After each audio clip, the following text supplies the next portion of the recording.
Kia ora. In today's news, it's been revealed that the 2 New Zealand soldiers killed in Afghanistan at the weekend were Lance Corporals Pralli, Durrer and Rory Malone.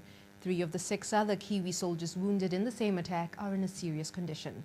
The Taliban has claimed responsibility, but a NATO spokesman commented they tend to say that whether they're involved or not. The Prime Minister says what happened to Lance Corporals Durrer and Malone is a tragedy. It's a very sad day for all New Zealanders. We expect a lot of our young men, but when we pack them off to go overseas, the number one thing we want is to make sure that they return healthy and safe. The families of the 26-year-old victims say the pair did their jobs with honour. In a statement, they described the men's rewarding careers and how proud they were of their work in the New Zealand Army.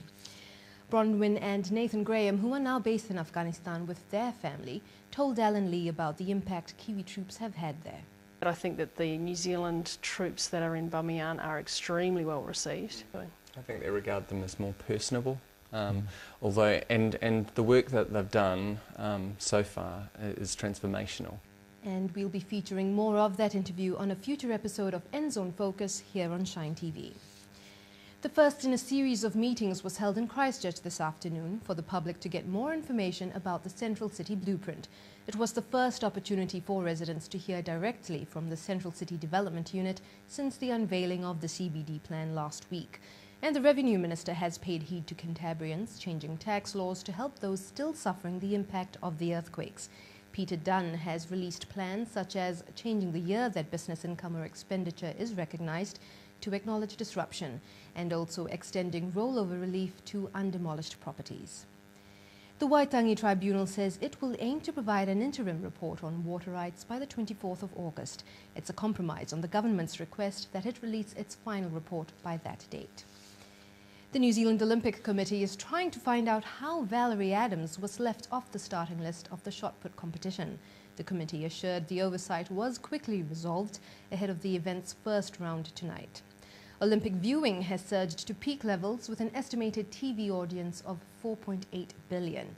And for those in London who don't just want to watch the action, there is an interactive option in Hyde Park where fans can channel the Olympic spirit on the triathlon simulator. I can't believe I'm doing it in the middle of Hyde Park. People watching me, but you just got to give it a go. To Syria, a standoff is looming between rebels and government forces near Aleppo. The military has deployed heavy weapons, including helicopter gunships, to try to drive out insurgents. Meanwhile, authorities at the Turkish border, just 50 kilometers away, are braced for an influx of refugees. The UN estimates that more than 200,000 people have been forced to flee their homes. We're safe online. And finally, NASA is hoping to discover the mysteries of Mars. The rover Curiosity touched down on the red planet earlier today, more than 8 months after launching from Florida. Scientists have previously found signs of water there, hinting at some form of life. Canterbury University's Dr. Alan McInnes said it's a significant moment. A lot we can learn, some of it possibly letting us know whether or not there's life on Mars or in the past, some of it hopefully leading towards a future human exploration mission. Ka nui ngā karere mātua, mai te whare kōrero o rima, mori ora.